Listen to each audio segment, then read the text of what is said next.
नमस्कार, ONI news India में आपका स्वागत है। मैं हूं आपके साथ हर्षिता मिश्रा। आइए करते हैं खबरों की शुरुआत।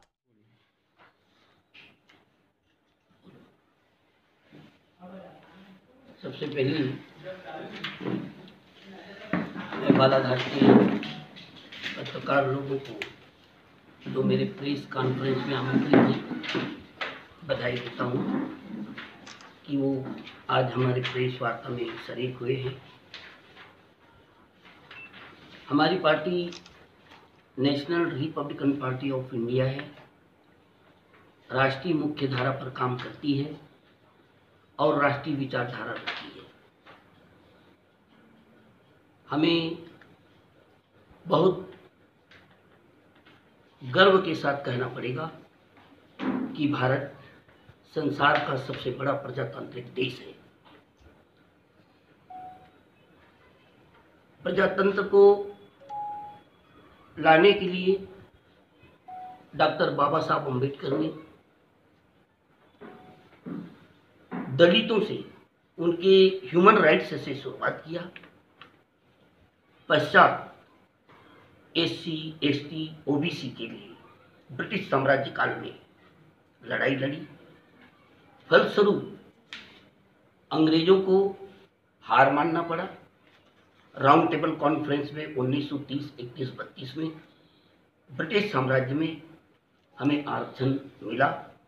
वो आरक्षण हमारे कमजोर वीकर सेक्शन के रिप्रेजेंटेशन का एक रास्ता था, परंतु हमारे राष्ट्रपिता महात्मा गांधी को रास नहीं आया और बाबा साहब को मजबूर होकर उनकी जान बचाने के लिए पूना पैक्ट के नाम से पैक्ट करना पड़ा। ऐसी परिस्थिति में इस देश के जितने भी राजा, महाराजा, जमींदार और नेता, राजनेता थे, बाबा साहब के प्रजातंत्र की जो पद्धति थी, सुपरेररी सिस्टम, श्रेष्ठ रिपब्लिकन पद्धति जो बाबा साहब इस देश में प्रतिस्थापित करना चाहते थे, वो उसके खिलाफ थे।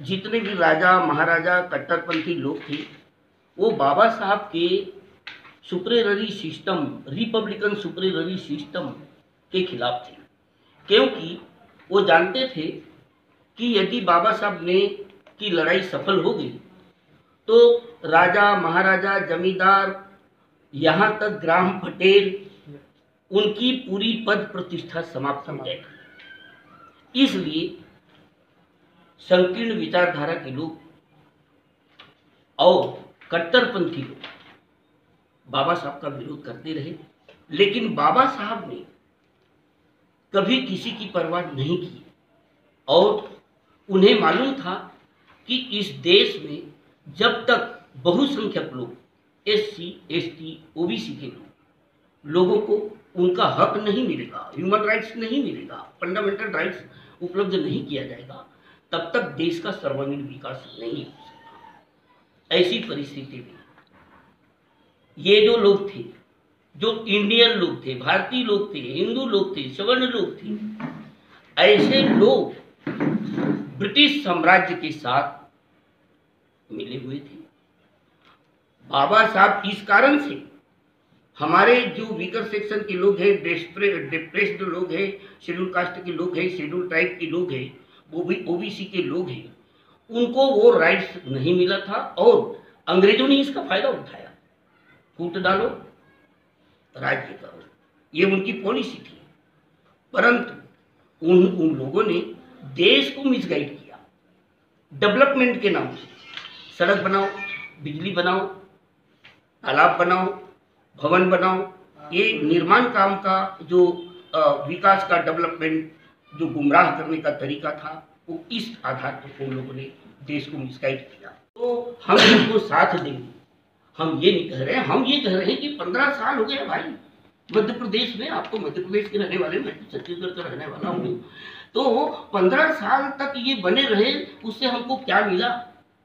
और ये गवर्नमेंट जो आई है, हम वो कांग्रेस को कह रहे, ये भाजपा को कह रहे, हमारा ये कहना है परिवर्तन होना चाहिए और सत्ता का कोई एकाधिकार किसी पार्टी, किसी उसका नहीं होना चाहिए। ये हम इसकी लड़ाई है। मेन बेस ये है, ये भी करेंगे, कांग्रेस को समर्थन दे रहे, और वो भी कांग्रेस भी करेगी, तो निकट भविष्य में हम उनका भी समर्थन नहीं करेंगे, हम उनका भी विरोध करेंगे। सर, बीते दिनों बसपा क्षेत्रों में आई थी 12 सीटें, हाँ उन्होंने जनता को संबोधित करते हुए कहा कि भाजपा और कांग्रेस अंबेडकर जी की जो संविधान बनाया गया है, हाँ। उसको समाप्त करने का प्रयास करिए, और आज आपकी पार्टी कांग्रेस का समर्थन कर रही है, तो इसके पीछे क्या मानते हैं? भाजपा ने क्या कहा? मायावती जी ने कहा कि भाजपा और कांग्रेस संविधान को मिटाना चाहती है, आरक्षण को खत्म करना चाहती है, और आज आपकी पार्टी जो संविधान का सम्मान करती है लेकिन कांग्रेस को समर्थन कर रही है, जो कि मायावती का ये आरोप है कि कांग्रेस भी समाप्त करने में भिड़ी हुई है।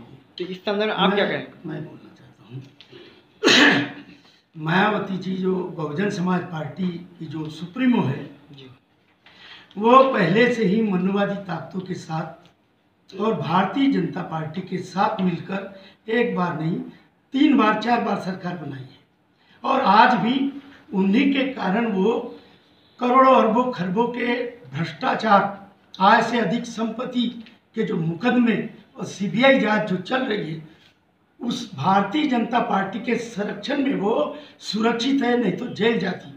रहा सवाल संविधान बदलने की बात, कांग्रेस ने कभी संविधान बदलने की बात नहीं कही।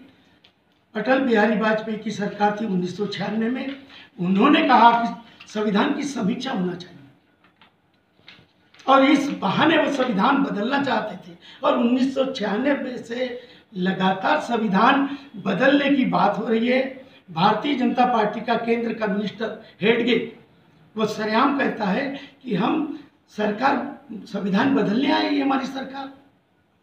वही भारतीय जनता पार्टी से जुड़े मनुवादी विचारधारा के लोग संसद भवन पर देश का संविधान जला रहे हैं।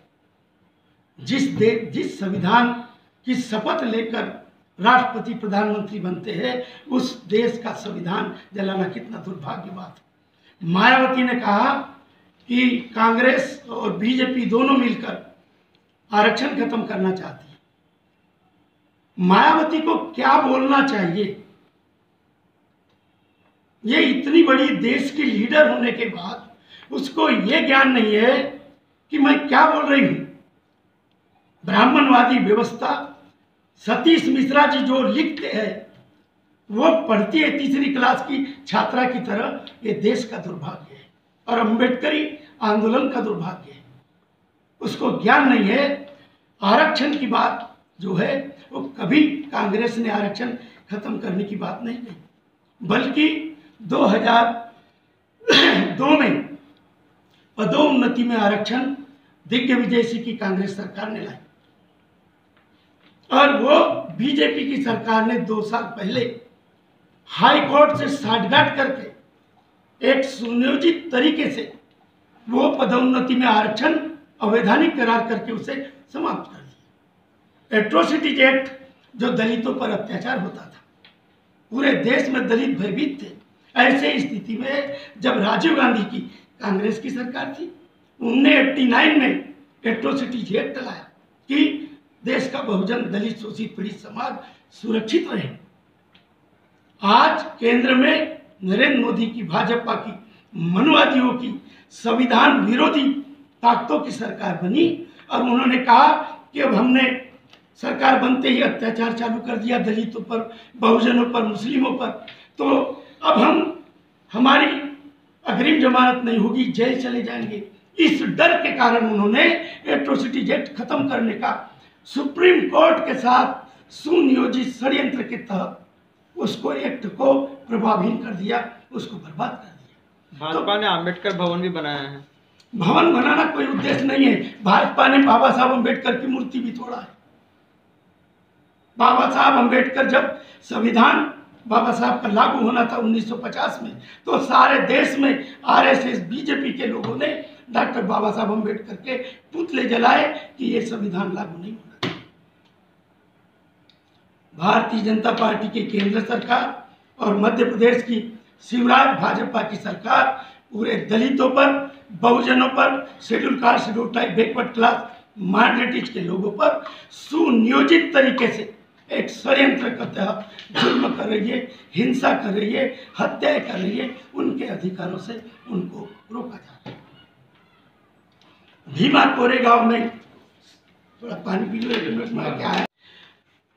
200 वर्ष हुआ था 200 साल मनाया जाता शौर्य दिवस। पूरे देश और दुनिया के लोग आए थे, हजारों लाखों लोगों का जुर्म था, अपना सम्मान और स्वाभिमान की जश्न मना रहे थे। शायद पेशवा के बारे में आप लोगों को जानकारी होगी। यही बाजीराव पेशवा, ये पेशवाई लोगों ने विशेष तौर पे महार कम्युनिटी, महार समाज जो दलित समाज कहलाता है, जो बहुजन शेड्यूल कास्ट, वो समाज को सम्मान से जीने के अधिकार से वंचित किया था। गले में हांडी बांध दिया था कि तुम्हें सड़क पे थूकने का अधिकार नहीं है, और पीछे कमर में झाड़ू बांध दिया था कि तुम जब चलोगे तो ये रास्ता अपवित्र हो जाएगी, तो साफ होगी। इसके लिए उन्होंने 500 महार सैनिकों ने, शूरवीरों ने 28,000 पेशवाओं को कत्लेआम करके पराजित करा दिया था। वही शौर्य दिवस मनाया जा रहा था।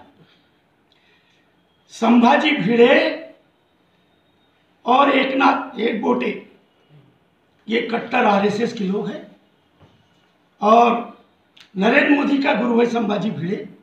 इन्होंने पूरी प्लानिंग के तहत हमारे लाखों लोगों पर पथराव किया, हिंसात्मक हमले किए, जातीय हमले किए, और उसके बाद जो बुद्धिजीवी, जो मानवाधिकार कार्यकर्ता, पत्रकार, शिक्षाविद, कानूनविद, समाज सेवियों ने जब बात उठाई इनके खिलाफ, इनके नीतियों के खिलाफ बोला, तो उन पर एक फर्जी मुख्यमंत्री प्रधानमंत्री नरेंद्र मोदी के हत्या के साजिश का पत्र जारी करके, माओवादी से साठगांठ की बात करके उन पर झूठे मुकदमे दर्ज करा दिए, और उन पर सुधा भारद्वाज सहित तमाम लोगों को जेल में डाल दिया गया। जो पत्रकार, मीडिया, पूरा देश, पूरा सारे लोग भयभीत है, कोई सुरक्षित नहीं।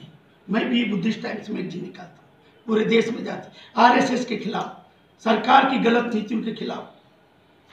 पत्रकार सुरक्षित नहीं है। गौरी लंकेश जैसी पत्रकार आरएसएस के मनवादियों के खिलाफ लिखती है, उसकी हत्या कर दी जाती है। मैं भी लिखता हूं, मेरी भी हत्या कर दी जाएगी।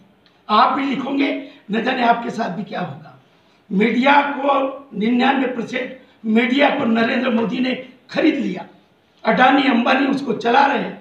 मोदी मोदी, हर हर मोदी, घर घर मोदी चला रहे। अरे मोदी ये विदेशों में घूम रहा है, देश का अरबों रुपया विनाश कर रहा है। अडानी अंबानी पूंजीपतियों के लिए काम कर रहा है। जितने वादे किए थे सब झूठे, सब फरेबी, सब धोखा। नौजवानों को, शिक्षित बेरोजगारों के साथ धोखा, लाखों रुपए, 15 लाख रुपए देने की बात, उसमें फरेबी, झूठ। तो ये इतना बड़ा फरेब हो रहा है। और भ्रष्टाचार, अरे कांग्रेस, तुम बोलते हो कांग्रेस ने 70 साल 65 साल भ्रष्टाचार किया, इसलिए तुमको भी हमने भ्रष्टाचार करने के लिए लाया। तुम भ्रष्टाचार की बात क्यों करते हो? तुम विकास की बात करते हो, तो विकास में ही भ्रष्टाचार है। तुम संवैधानिक राइट की बात क्यों नहीं करते? सबको रोजगार मिलना चाहिए, सबको नौकरी, काम मिलना चाहिए, महंगाई सब ये खत्म होना चाहिए, समाज का कल्याण होना चाहिए, समाज अमन चमन भाईचारे से है। यहाँ तो गाय के नाम पर, मटन के नाम पे कत्ल किया जा रहा है, काटा जा रहा है। ये 10-5 गुंडे, बदमाश, मनुवादी, कोई चलता रास्ता में एक नौजवान है, उसको पकड़कर मार रहे, काट रहे। देश भयानक स्थिति में है, भयानक मोड़ पे खड़ा है। न्यायपालिका स्वतंत्र नहीं है। 4 न्यायाधीश जो आज चीफ जस्टिस सुप्रीम कोर्ट है, वो सड़क पर आकर कुछ दिन पहले बोल रहा था सुप्रीम कोर्ट में सब कुछ अच्छा नहीं चल रहा है। आरबीआई, रिजर्व बैंक स्वतंत्र स्वायत्ता है, उस पर डाका डालने की प्रयास कर रहे हैं बीजेपी के लोग। नरेंद्र मोदी, करोड़ों रुपए दे दो हमको, चुनाव 2019 में आ रहा है, हम लड़ेंगे और स्थापित होंगे, देश का सत्यानाश करेंगे। चुनाव आयोग स्वतंत्र नहीं है। तमाम एजेंसियां और पत्रकार और मानवाधिकार कार्यकर्ता कोई स्वतंत्र नहीं है। संविधान खतरे में इस देश का। इसलिए हम, कांग्रेस कितना भी क्या बेईमानी किया होगा, भ्रष्टाचार किया होगा, लेकिन इन्होंने उनसे ज़्यादा रेफल, जो वायुवान घोटाला है, वो दुनिया का सबसे बड़ा घोटाला है। ये नरेंद्र मोदी ने कहा, चौकीदार होने की बात करके देश के साथ चोरी किया है, डकैती किया है। हम, जो हमारे राइट को ही खत्म करना चाहता है, हमारे देश के लोकतंत्र को खत्म करना चाहता है, हम कैसे उसको सपोर्ट कर सकते हैं? इसलिए Republican party of India, national Republican party of India पूरे देश में मध्य प्रदेश में पूरे जितने भी जगह चुनाव हो रहा है विधानसभा का, हम भारतीय जनता पार्टी को रोकने के लिए ये फांसीवादी, ये मनुवादी ताकतों को, ये लोकतंत्र संविधान विरोधी ताकतों को रोकने के लिए हम कांग्रेस को खुला समर्थन करते हैं।